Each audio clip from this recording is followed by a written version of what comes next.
tous, merci de nous rejoindre. Alors cette semaine, dans le kiosque, nous partirons à la recherche des reliques perdues à Saint-Quentin en Yvelines et Nicolas Gervais nous présentera la nouvelle saison du Prisme. Mais pour l'heure, place à nos invités.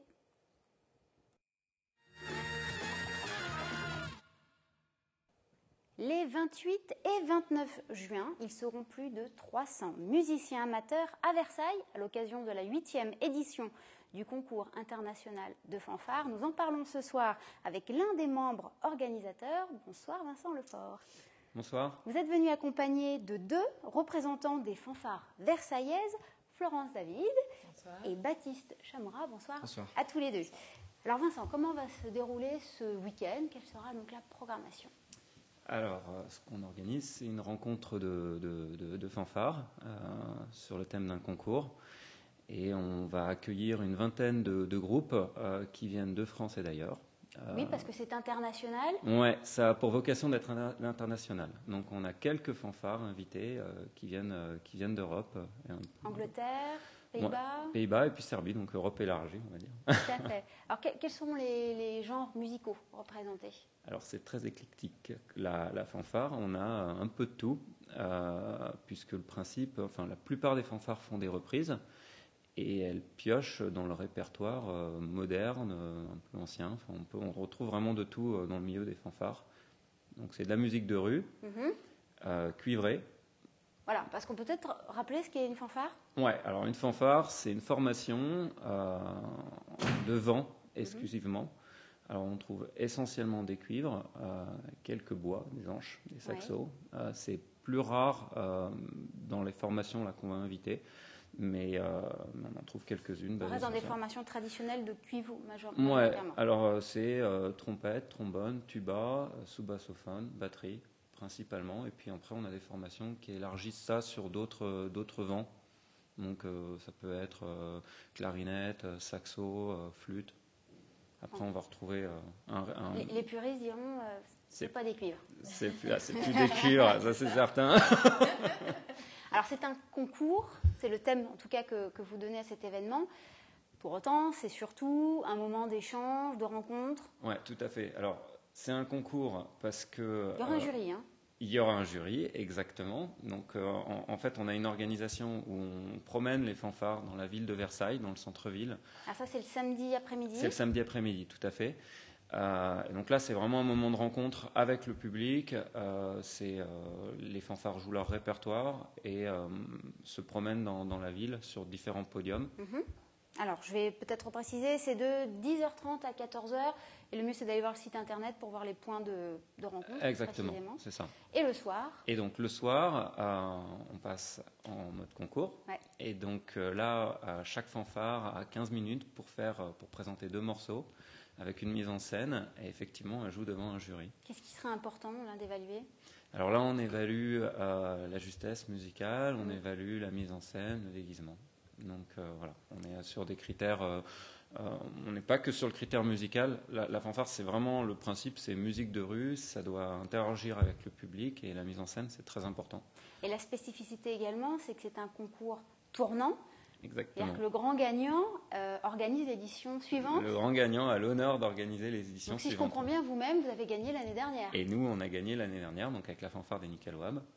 Et donc on fait l'organisation cette année, et donc l'année prochaine, notre gagnant organisera le concours également. Qu'est-ce qui est important? Qu'est-ce que vous souhaitez montrer au public? Parce que c'est un regroupement entre vous tous, ça c'est bien. Et pour le public, qu'est-ce qu'il va pouvoir voir? Pour le public, c'est alors d'abord on fait de la musique, et quand on fait de la musique, on cherche à interagir avec quelqu'un. Donc pour nous, le public, c'est le moyen d'interagir avec eux. Et la fanfare, c'est de la musique de rue. On est en général très proche du public, donc il verra un moment festif, un moment d'échange, et on a besoin de lui réellement. Alors Florence, vous jouez du tuba. Oui. Au sein de la fanfare, les Mustangs. Voilà.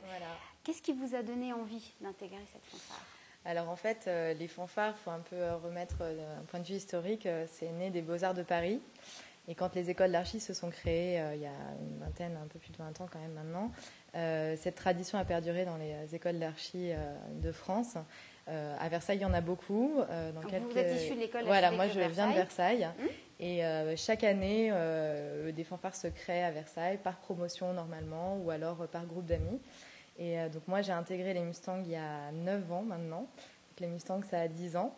Et c'était un petit groupe de nanas qui ont décidé de continuer cette tradition. Ah oui, parce que vous êtes que des filles. On n'est que des filles, voilà. Et qu'une section cuivre. Et exactement, on n'est que des filles. Alors les fondatrices, il n'y en a plus beaucoup aujourd'hui. Il en reste 5-6 des premières qui ont initié la fanfare.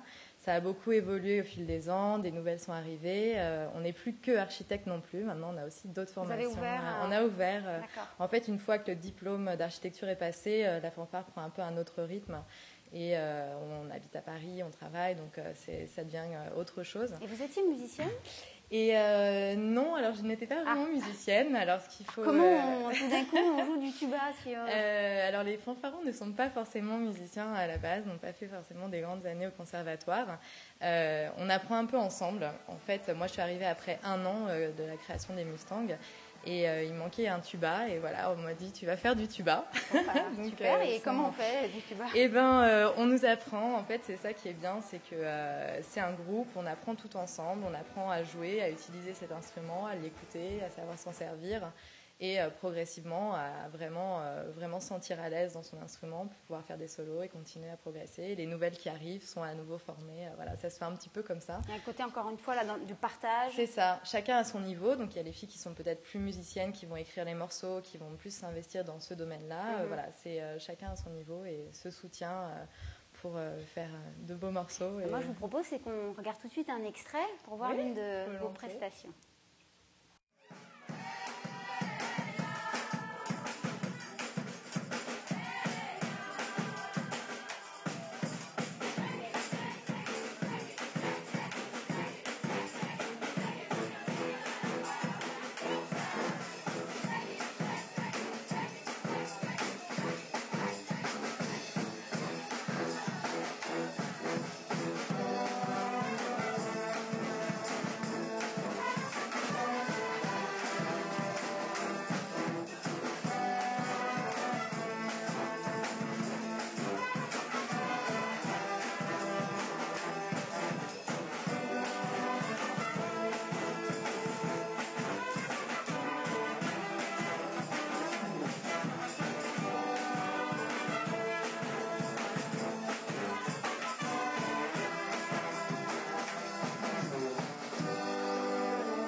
Alors Baptiste, vous êtes tromboniste au sein de la fanfare Godfinger. Vous aussi, vous êtes issu un ancien de l'école d'archi de Versailles. Vous aussi, vous n'aviez pas de formation. Pour autant, comment on peut définir Godfingers ? Quel est le style musical ? Pour la petite histoire, moi j'ai travaillé au même endroit que Florence, en fait, dans les ateliers de l'école d'archi de Versailles. Donc j'aurais voulu rentrer chez Mustang, mais vous aurez compris pourquoi j'ai pas pu. Ça n'a pas été possible. Du coup, je suis rentré dans une autre fanfare, les Godfingers. Donc c'est une fanfare que j'ai intégrée il y a 6 ans, où ça joue un peu de tout. Ça peut jouer des morceaux des années 80 jusqu'à Mika ou Sébastien Tellier, L'amour et la violence. Donc c'est toujours des reprises. Comment on adapte ces reprises pour la fanfare C'est pas forcément évident. C'est pour ça qu'on est toujours content d'avoir un ou deux musiciens. Il existe des partitions déjà établies ? Alors on peut trouver des partitions déjà préétablies. Souvent des fanfares ont déjà écrit certains morceaux. On peut leur demander s'ils peuvent nous les passer pour qu'on puisse un peu continuer à perdurer cette musique. Et c'est grâce à ça que ça continue. Et quelle place vous laissez à l'improvisation, justement ? L'improvisation, il y en a. Alors, c'est pas toujours très beau. Parce que, mais c'est un peu le but, justement. Quand on n'a pas appris la musique au conservatoire, on n'ose pas, en général, justement, faire un peu d'improvisation. Alors qu'en fait, finalement, on se retrouve, par exemple, à faire un bœuf en fin de soirée avec d'autres fanfares. Et c'est là qu'on on commence à travailler avec l'oreille et que ça devient aussi intéressant et on apprend autrement. Et d'ailleurs, on n'a pas précisé que grande fanfare géante, fanfare géante, d'ailleurs, c'est comme ça qu'on dit, et ça sera le dimanche à partir de 13h, je crois. Exactement. À la pièce d'eau des Suisses, donc à Versailles. Moi, je vous propose qu'on écoute également un extrait de Godfinger. Avec plaisir.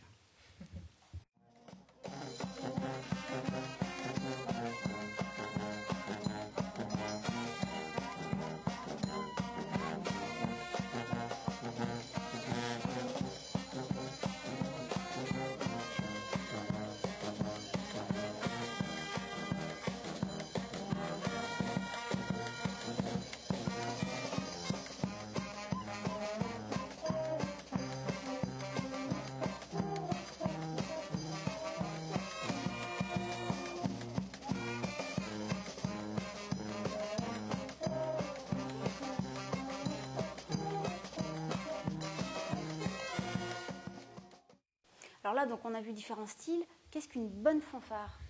Une bonne fanfare, c'est une question piège. Eh oui, mais il fallait que je vous la pose. Bon, une bonne fanfare, je pense que c'est une fanfare qui a l'esprit festif et qui a l'esprit de partage. C'est une fanfare qu'on voit partout, qu'on voit dans la rue, qu'on voit dans des festivals. Et c'est une fanfare qui finit par organiser un concours. Voilà. Voilà, tout est dit. En tout cas, rendez-vous samedi et dimanche à Versailles. Allez sur le site internet pour voir toute la programmation et les lieux de rencontre. Merci beaucoup à tous les trois. Merci.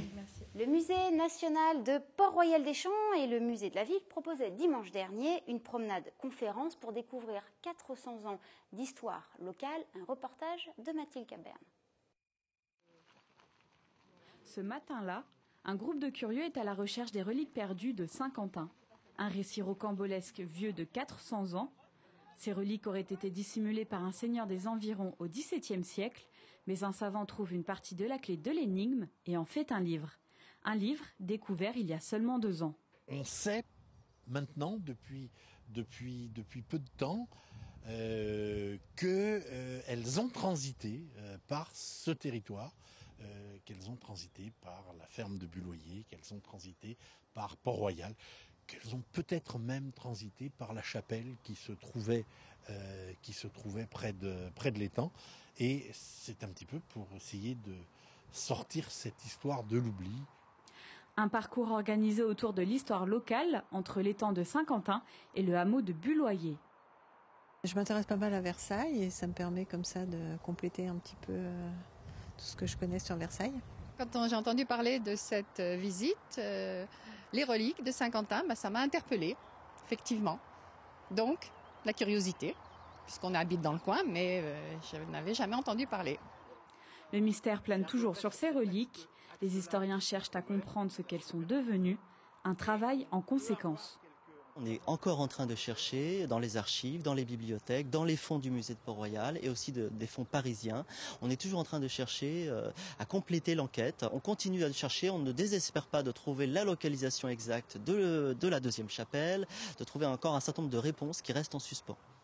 Le musée de la ville de Saint-Quentin-en-Yvelines propose régulièrement de remonter le temps. Une balade à vélo à la découverte de l'ancien réseau d'étangs et rigoles du Roi Soleil est d'ailleurs organisée le 5 juillet.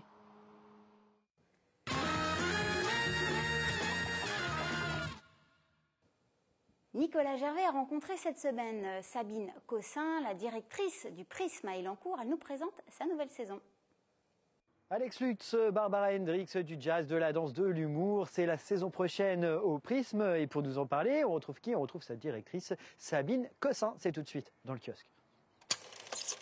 Je lui ai dit qu'elle est pas ma mère. T'es ma génitrice, d'accord? Donc déjà, elle a rien pigé, j'étais super content. Et après, j'ai tout de suite rajouté une mère. On aime un amour déraisonné et irraisonnable, et c'est pas mon cas, quoi. Elle a rien pigé, je lui ai foutu la porte dans la gueule. Je peux pas la voir. Je peux pas la voir. Mais tu sais quoi, dans mes rêves, j'aimerais qu'elle soit morte, quoi. C'est un truc de malade, quoi.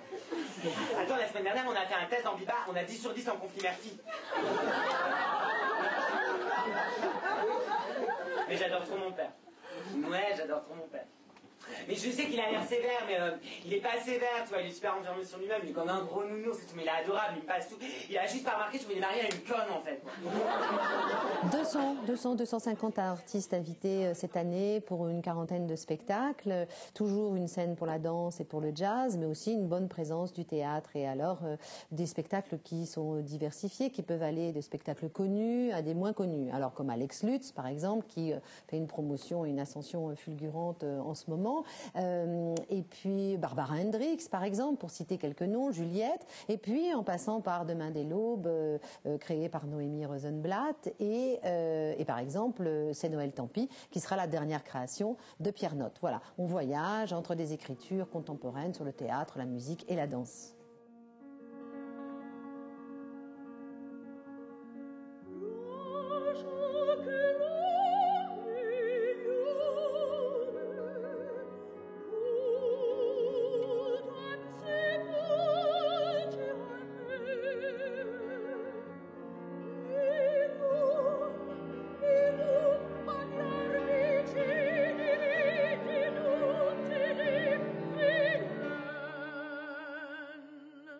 pour la deuxième saison, on s'engage sur une programmation où on essaye d'être à parité entre les artistes hommes et femmes, ou femmes et hommes.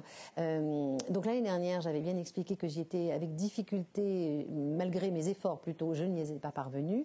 Cette année, nous ne sommes pas à 50-50, mais on s'est nettement amélioré et j'ai porté une attention toute particulière à mettre des femmes à certains endroits. Évidemment, soutenir leur création, ce sera le cas de Pauline Bureau pour le spectacle Sirène, de Noémie Rosenblatt, qui est une jeune metteuse en scène, Olivia Granville également, une artiste chorégraphe qu'on va accueillir ici en résidence et avec lequel on va faire un grand projet participatif appelé Foule. Et puis une autre femme, parce que je ne peux pas toutes les citer, puisque quand même sur 250 artistes ça va être difficile, une autre femme auquel je tiens de parler, c'est Anne Nguyen, qui est une chorégraphe de danse hip-hop.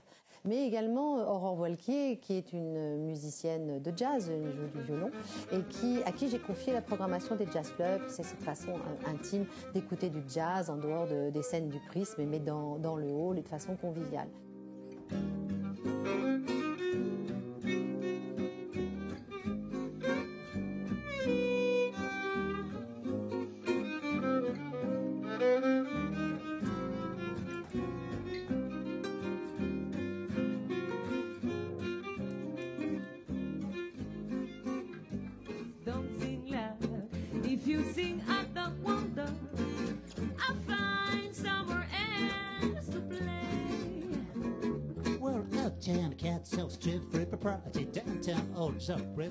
Nous avons fait une sélection de spectacles à vivre en famille, donc pour le jeune public, mais aussi parents, enfants, grands-parents, frères et sœurs, et en faisant une sélection de spectacles européens. Alors l'Italie est de très grande qualité, ces spectacles. L'Italie, l'Espagne, l'Écosse, la Tchécoslovaquie, la Belgique et la France, bien entendu.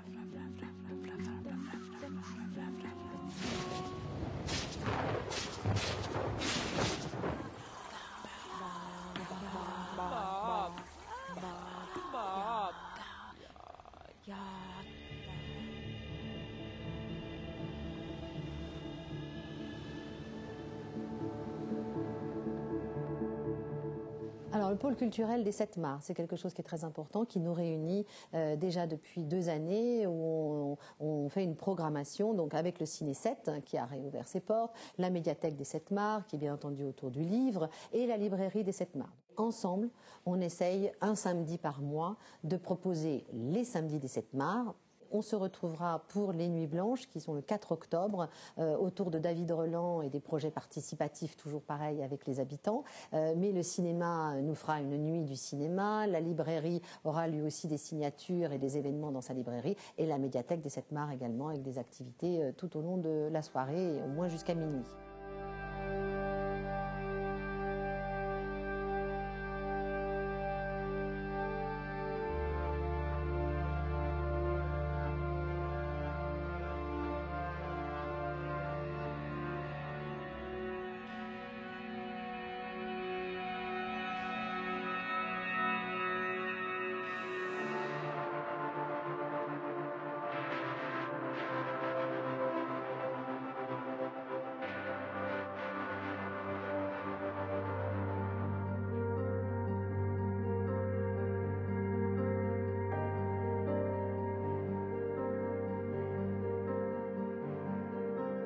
L'année prochaine, on trouvera un projet de sound painting, qui est un langage des signes, pour arriver à composer musicalement ensemble. Ce projet, avec Olivia Granville dont je vous parlais, Foule à 100 personnes, sound painting à 100-150 personnes. Et puis, je ne peux pas tous les citer, mais un rendez-vous avec Pierre Notte pour que les amateurs de théâtre, d'écriture théâtrale puissent se rassembler autour de la compagnie des gens qui tombent.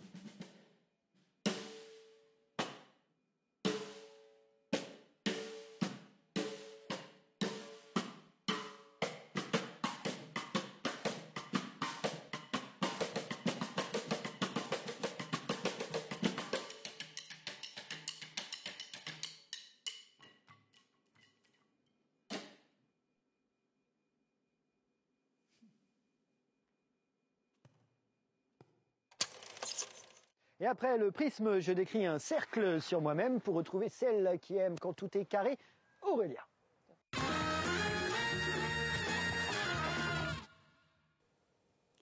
Nous sommes mercredi, découvrons à présent vos sorties ciné au micro d'Élodie Moine et Juliette Poussin.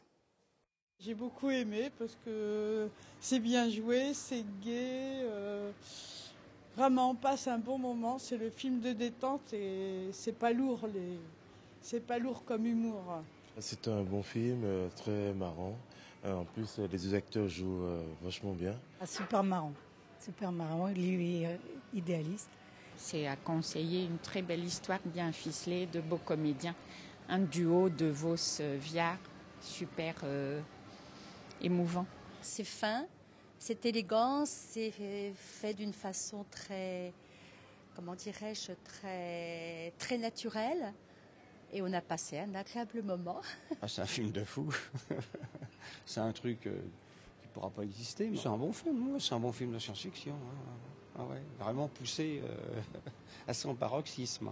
Pas complètement surprenant, mais il y a quand même, c'est quand même une bonne histoire globalement. Donc voilà, il y a quelques rebondissements, mais c'était pas mal. Cette semaine, le coup de cœur cinéma est donné par Gaël Pinault, responsable du cinéma Le Grenier à Sel à Trappes. On l'écoute. Bonjour, cette semaine au Grenier à Sel, il y a, comme dans les autres cinémas de France, la fête du cinéma. C'est du 29 juin au mercredi 2 juillet.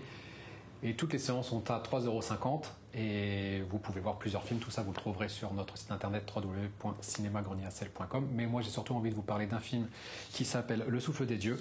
C'est un documentaire sur les origines du yoga moderne. Et nous aurons un débat le vendredi 4 juillet à 20h30. Et c'est donc ici qu'est né le maître des maîtres, Tirumalai Krishnamacharya. Un jour, je l'ai suivi. Et j'ai expérimenté une nouvelle fusion du corps et de l'esprit. Alors j'ai voulu savoir d'où venaient ces exercices et ces postures, appelés asana. Autre film à découvrir cette semaine, c'est Black Call, un film chinois, un polar chinois qui a eu le Lion d'Or à Berlin cette année. Et c'est un vrai renouveau du cinéma du polar chinois qui utilise les codes du polar américain avec des acteurs incroyables et puis surtout avec une Chine qu'on n'a pas l'habitude de voir et qu'on est bien content de découvrir sur grand écran.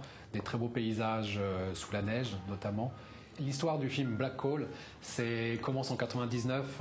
Un inspecteur de police découvre des morceaux de cadavres disséminés dans les quatre coins de la province et il se blesse pendant l'enquête. Il doit donc arrêter son enquête ici et on le retrouve plusieurs années plus tard, 5 ans plus tard, et d'autres meurtres sont perpétués liés à la même femme et il va donc reprendre l'enquête alors qu'aujourd'hui il n'est plus policier et il est agent de sécurité. 3个人的死都跟这女跟环着，这女的谁跟她谁倒霉？就是在陪着一个活死人。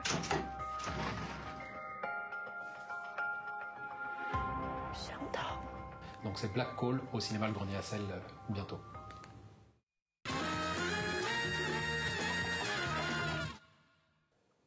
Allez, je vous propose à présent d'autres idées de sortie. Le photographe inimontain Julien Duhem expose jusqu'au 29 juin à la Maison Félix de Montigny une cinquantaine de portraits d'artistes, les émotions musicales, une exposition qui résume 3 années de concert. La ville de Bois d'Arcy organise son festival de cinéma Mémoire d'étoiles avec pour thématique cette année la BD au cinéma. Rendez-vous donc à la ferme de la Tremblay du 27 juin au 5 juillet. Et enfin, samedi, l'Orangerie du Château de Versailles accueille à nouveau le grand bal masqué de Kamel Wally, tenue d'époque exigée de 20h30 à l'aube. Avant de refermer cette page culture, je vous propose un hommage en musique. Il y a 5 ans, jour pour jour, le roi de la pop, Michael Jackson, décédait. Petit clin d'œil à celui que l'on n'oublie pas à mercredi.